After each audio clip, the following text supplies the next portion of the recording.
many of you know, is the 110th anniversary of the day the Titanic had struck the iceberg. Um, I thought I would do a little tour in Titanic VR. This game overall is pretty accurate. It had a couple of mistakes, but um, it's good enough for me to use as a educational tool to show you the ship. So here is the starboard anchor.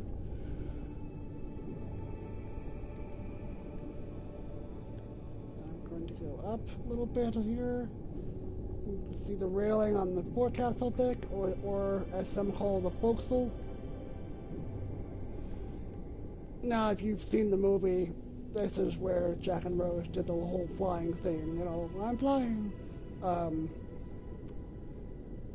There should be another anchor here, but I don't see one. Oh, here it is. Duh.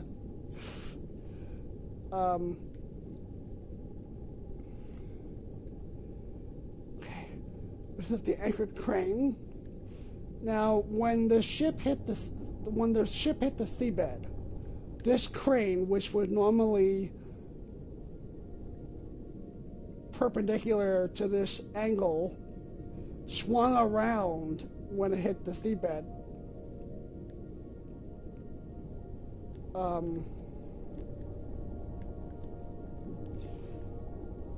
You will see fish at that depth, 2.5 miles down. The pressure at that depth is equal to a full-grown elephant on every square inch, which is an immense amount of pressure. Just, you know,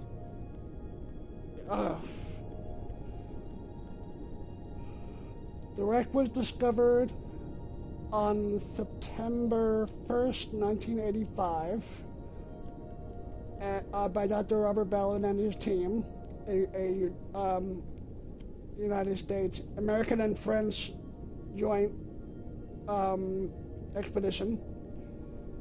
And their mission actually was, Titanic was actually a cover story for their mission that was actually to explore wrecks of 2 submarines that had sunken years prior.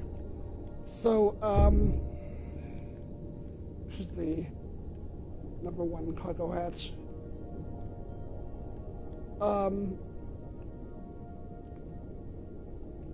As we moved aft towards the base of the forward mast,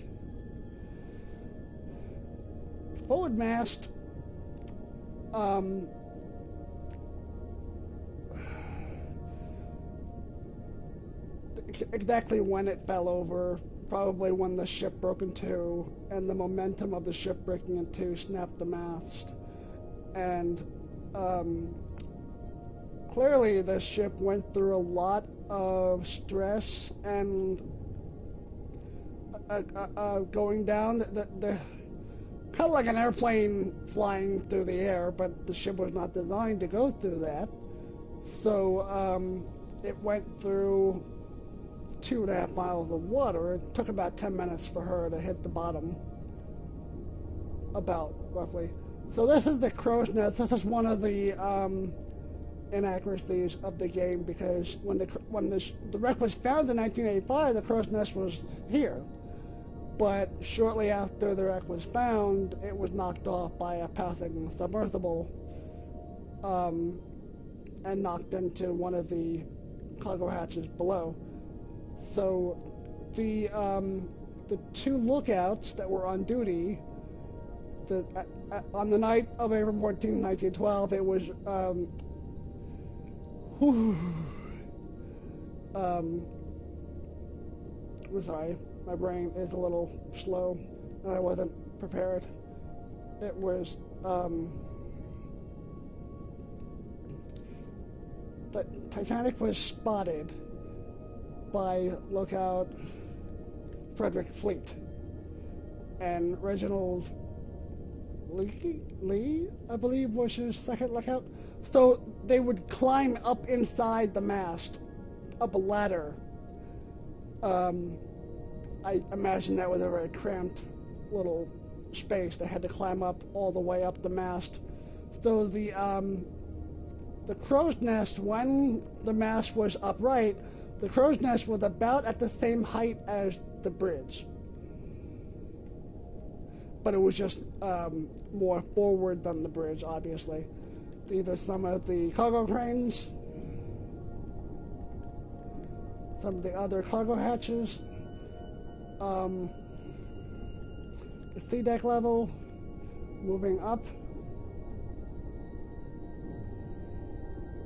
Overall, they did a good job with this.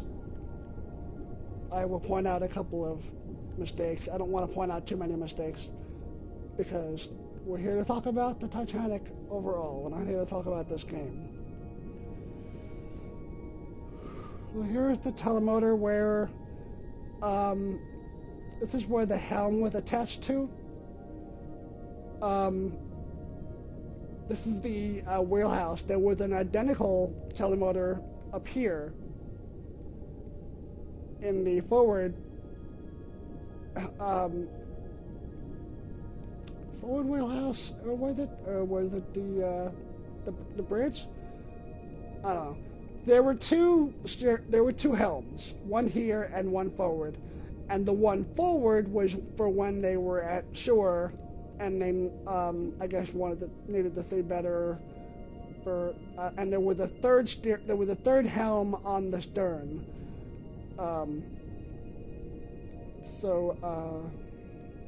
Yeah. This is the outline of the walls of the bridge. You can see. So this is the wheelhouse. So, yeah. So we're gonna move on to lifeboat davit number 1.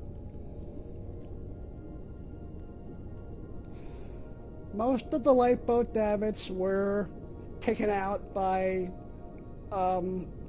the water current and most likely all of the cables from the smokestacks that were swinging around. But this davit is still in position to where First Officer William Murdoch ordered it to be placed. They were trying to launch one of the collapsible lifeboats, one of the last lifeboats, and they just didn't have enough time to properly launch it, so they had to cut the lines with knives, and if you've seen the movie, you know what happened. Our next stop will be Captain Smith's bathtub.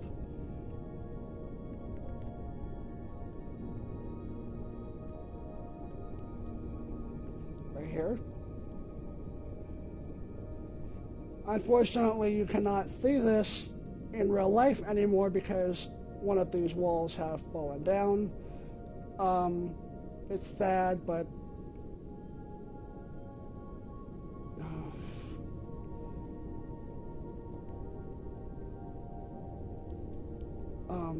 these are all officers' quarter windows.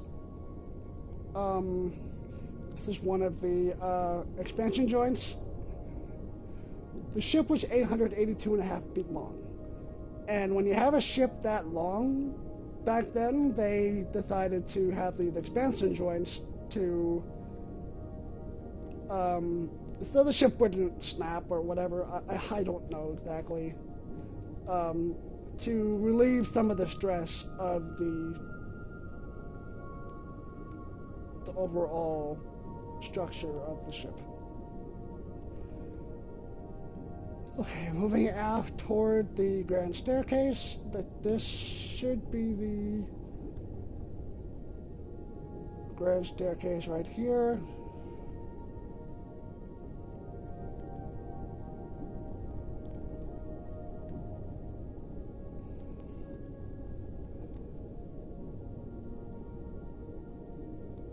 So during the sinking, the grand staircase floated away, and so what's left is this giant hole. Okay, so boat deck, A deck. This should be B deck. Let's get our bearings here. Yes, okay. So down one more level to C deck. We're going to the purser's office, or the inquiry office, whatever you want to call it. So all the balustrades, everything from the grand staircase is gone. However, these railings in front of the inquiry office or the purser's office are identical to the balustrades in the grand staircase, but I have not seen any good photography of these railings on the wreck, just blurry video screenshots, which is sad. So this is the purser's office.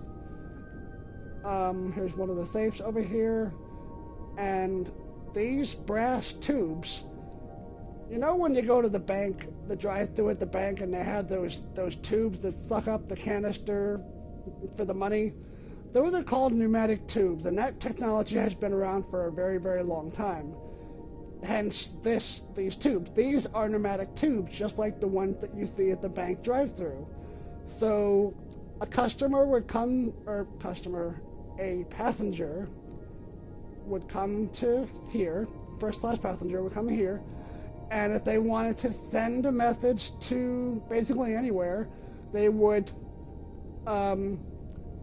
go here, and they would pay the purser, and the purser would put the message basically in a canister into this tube, and it would go directly to the wireless office,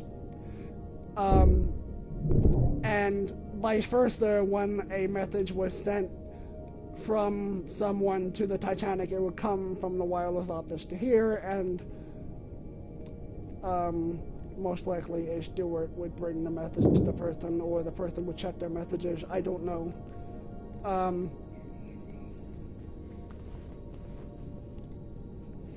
Let's go down further. By the way, when I first saw the movie and I saw the wreck like this, I thought that these, were like light fixtures that were hanging on wires. No, they were originally on the ceiling, but the wood has rotted away and the wires are now hanging the light down. And throughout the wreck in the game, you'll see, if I can find one. No, I don't think there are any on this deck. These broken light bulbs that look like smoke sprinklers. They didn't have smoke sprinklers back then, so I will show you one later. There are several single light bulbs. Oh, that's E deck. We don't want to go to E deck. We want to go to D deck. Okay. Alright. I will mention this other inaccuracy that the game has. You see how it says each deck, see how it says D deck? The D should be above the word deck. So on every deck in the game, you have the letter and the word deck all in one line, and it should not be that way. I don't know if they did that to make it easier for themselves. I don't know. But regardless, they did a good job. Look at this column here with the fish scales right here. You can see some remnants of white paint in the real. This is the first class reception room on D deck, and this entire room was painted white. And you can, in real life, you can see some remnants of white paint, as you can kind of see here.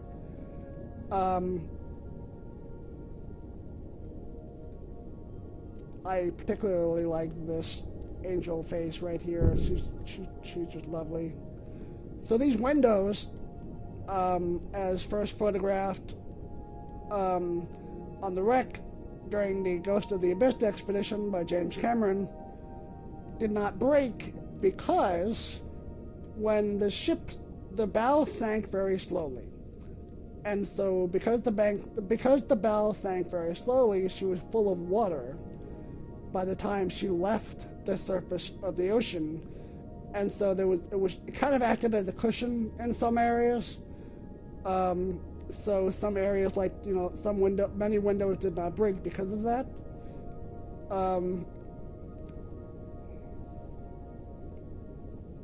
Other windows in other areas got swung open at the top, but down here they were cushioned. Here looks like a light fixture from the ceiling that has fallen down. And you'll see many of these chairs in the game with the springs. I thought that was a nice touch. Let's go look at the piano. This wall, hang on, where am I? That's the staircase. This wall over here.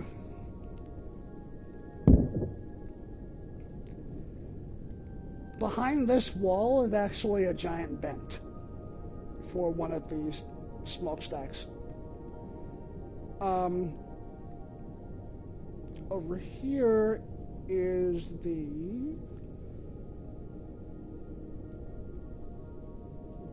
one of the pianos that they had on board. I believe there were 3 on board. I might be mistaken, but I believe there were 3 pianos on board. Yeah, they did a pretty good job making this piano. Here's one of the entranceways that the passengers boarded on the, forgive me, port side. So this is the starboard side. This is not the side that they would have boarded on. This might have been the side that they would have departed from in New York. I don't know. Now, passengers might have boarded here in Cherbourg or Ireland. I don't know that exactly. I feel a little embarrassed that I don't know that. Here are the three of the, I believe there was a 4th elevator for second class that I don't know where it is.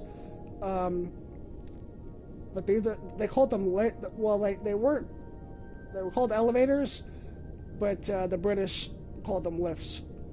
But because the ship was owned by an American company, they called them elevators. On the signs, they called them elevators. Over here is the port side entrance vestibule. This is where many of the first class passengers would have entered the ship on the morning of April 10th, 1912. So these are gates, and then behind the gates are the gangway doors, the metal gangway doors, shell doors. And these are French vestibule doors.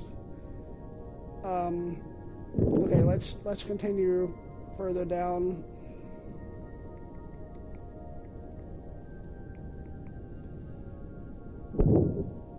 Down the staircase.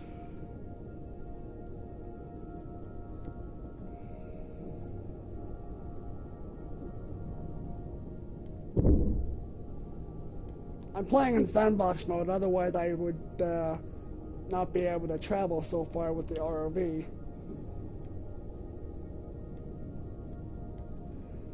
So this is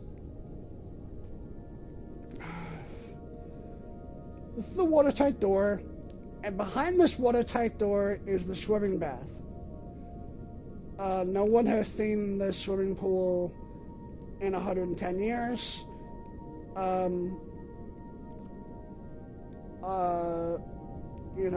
Some people joked that, oh, I hear the swimming pool is still full of water on the Titanic. Yeah, that's not funny. Um, I believe this watertight door was manually closed, and Molly Brown witnessed this door being closed. Alright, let's move into the Turkish bath, which is basically a sauna.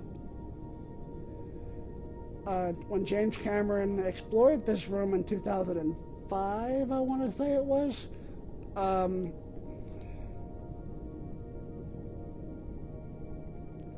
because of the materials in the room and because of the location of the room, they predicted that the preservation was amazing, and it is. The tiles, you can see flooring in some areas, which you really can't see on most of the parts of the wreck, because as you can see, floor is covered throughout the wreck. The floor is covered in dirt and what have you. So you do not see flooring that much throughout the interior of the wreck.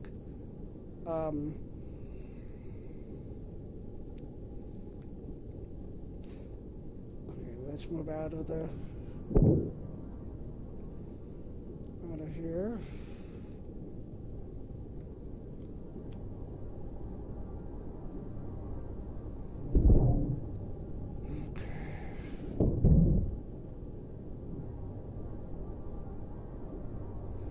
We are ascending up the grand staircase when the wreck was found in 1985. I have the book that came out when all about the ship Discovery, and right about here they claim that there was a scar on the wall where the clock once hung. I don't know if that's true because the entire staircase floated away. So, they did go down a year later in 1986. A year later is when they did thorough investigation, and that's when they saw the scarring in the grand staircase. Forgive me. A year later, Dr. Robert Ballard went back to the wreck to explore it more. Once they had the actual location, they were able to go back and spend more time. They went down the grand staircase, but their ROV started malfunctioning, so they had to ascend back up. And it wasn't until James Cameron sent his little movie prop ROV into the wreck that it was really explored really thoroughly, and then he went back 2 more times after that. Let's go to the Marconi wireless room, because I'm sure that's what people are going to want to see. Actually, first I will show you the remains of the gymnasium. You don't really see much of it here in the game, but it's right here. The entrance is right here, or one of the entrances to the gymnasium. Another entrance inside would be through this door, and then through another door. But from the boat deck, which is right here, you could enter the gymnasium right here. And there were certain times of day for gentlemen and ladies and children. Ladies in the morning, gentlemen in the afternoon and evening, and children from, I believe, 1 to 3 in the afternoon. So when the wreck was found, this entire ceiling collapsed. They did not find this collapsed. It happened when the wreck, shortly after the wreck was discovered.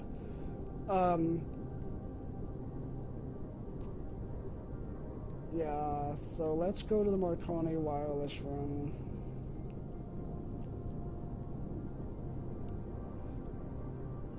Whew.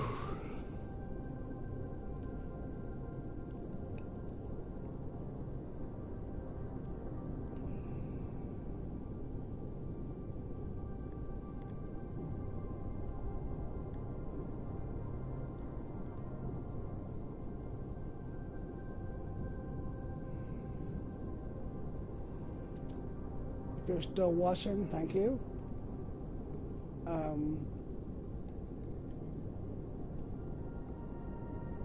I don't know if there are any jellyfish down there. There are several species of fish down there.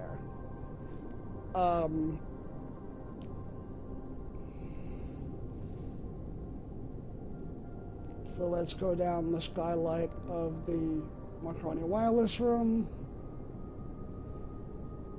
There is an expedition that is underway at some point. I don't know when it's going to happen, that wants to recover the Marconi Wireless machine.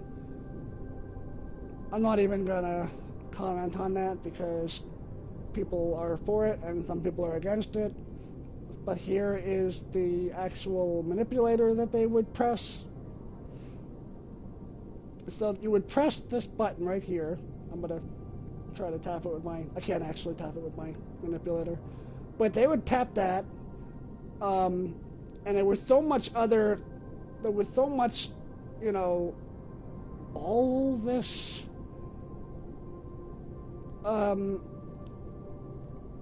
mechanical stuff, all these mechanisms were for that machine.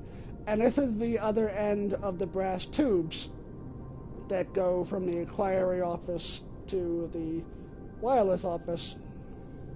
The pneumatic tubes that I was talking about earlier. Here is the silent room. This is where more of the equipment was. These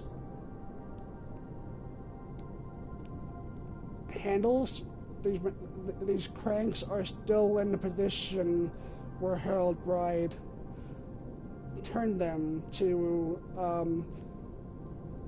increase the current and try to get the signal better towards the end of the night when they were, before they abandoned the room.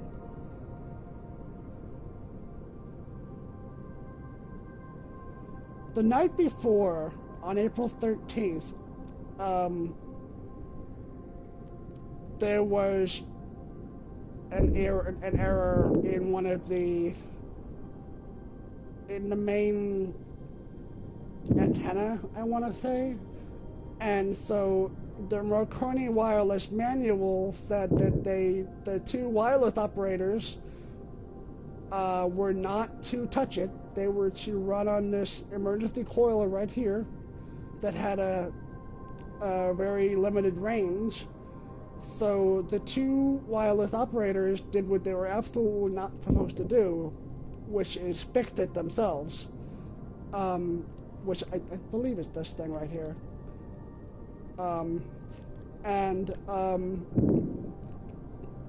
If they had not done that, we don't know if the signal with this little thing would have reached the Carpathia. We just don't know what would have happened. But clearly those two men were heroes. One of them did not survive, the senior wireless operator. Jack Phillips did not survive. Harold Bride did.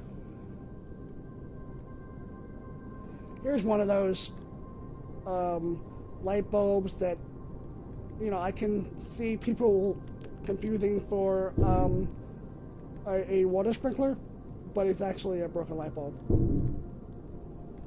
They did not have much fire safety back then in 1912.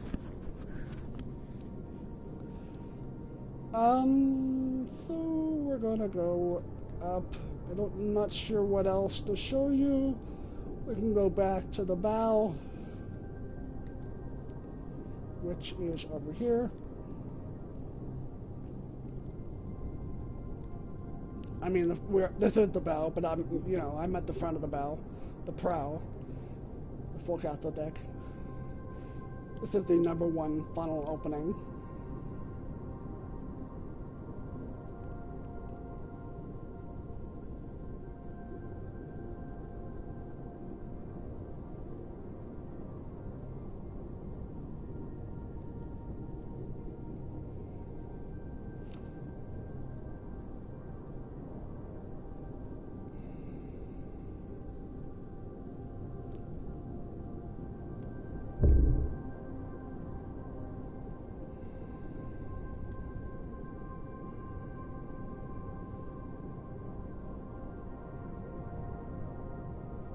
Bridge again, there's the telemeter.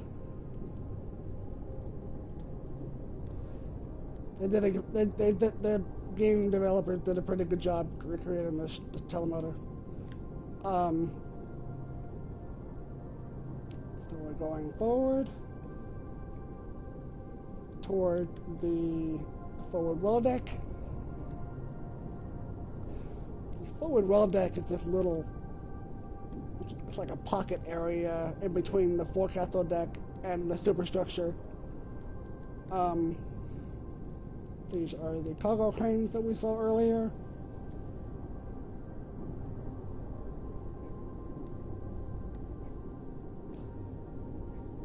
If you're a fan of the James Cameron movie Titanic,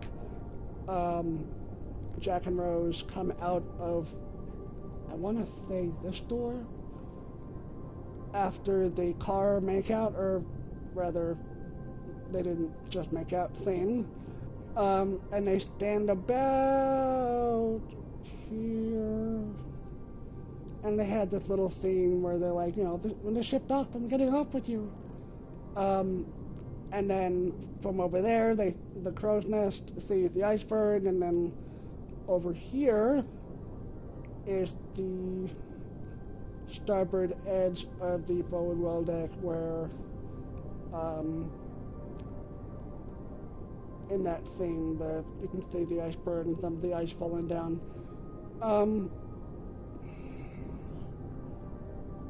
Usually when I tell people that I am a Titanic enthusiast, I like Titanic, they say, oh, so you like the movie?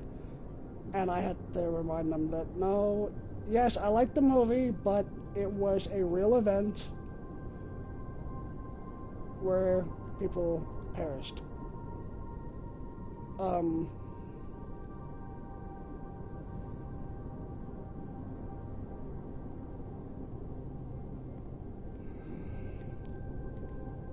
Let's talk about the rusticles for a minute. So, at this depth, you don't see that many rusticles here in the game. There's one right here. There should be plenty on the railings, but there aren't. Basically, there are microscopic organisms that are eating the iron from inside the steel. And the rusticles are the kind of like a byproduct, or rather the poop of these organisms. I guess if you want to call it poop, kind of. These little portholes.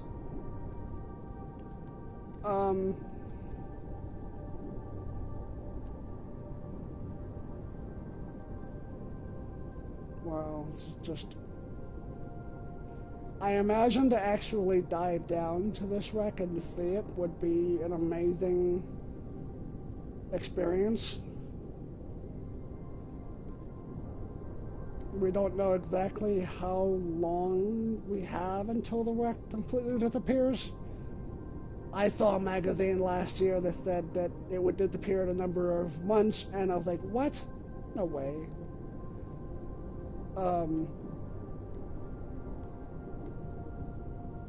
The propellers are made of bronze, and they will last a very long time, but eventually the wreck will be an orange stain on the bottom of the ocean floor.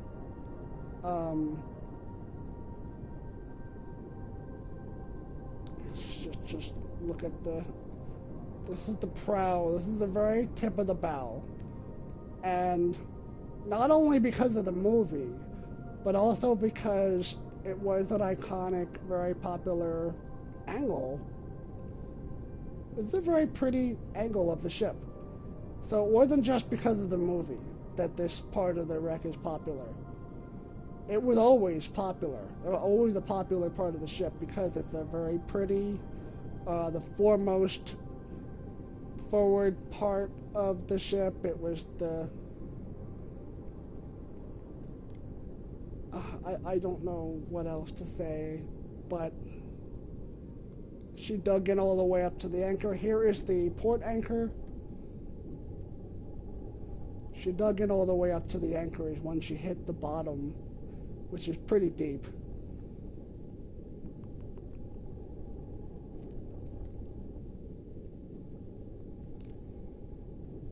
So all of this, the Earth is covered by about 71% water.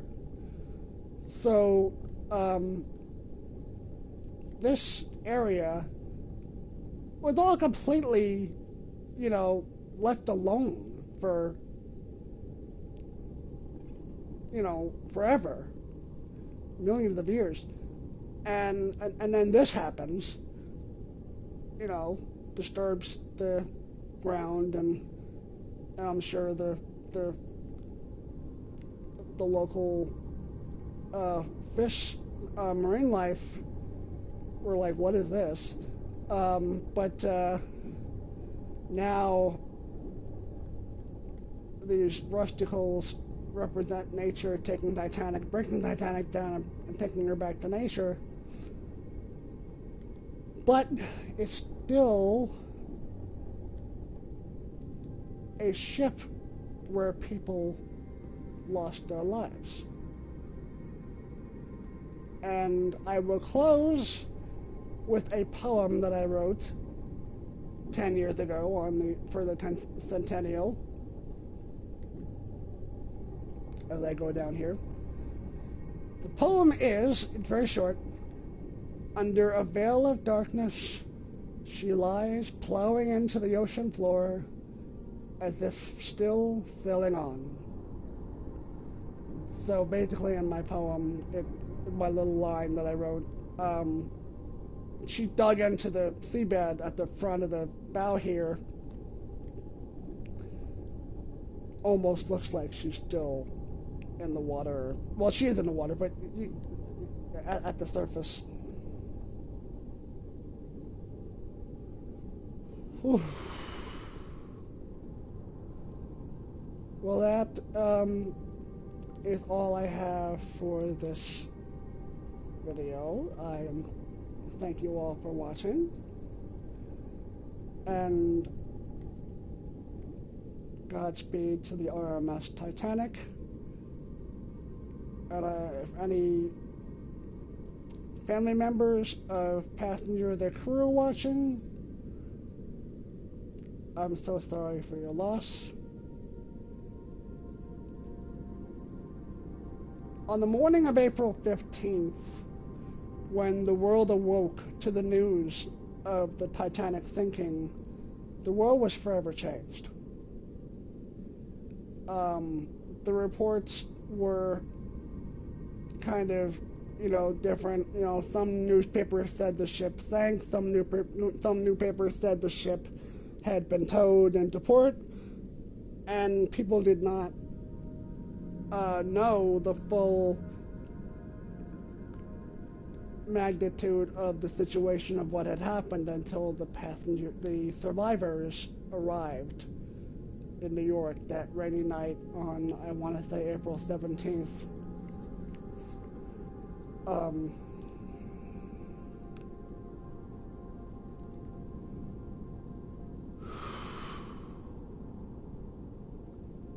It wasn't the 17th. 17th was the day that they were supposed to arrive. Wednesday the 17th, so it must have been Thursday the 18th that the survivors arrived.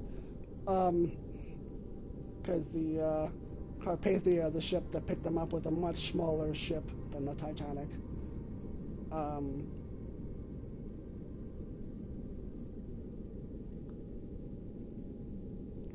Wow. Let's just sit here and have a moment of silence.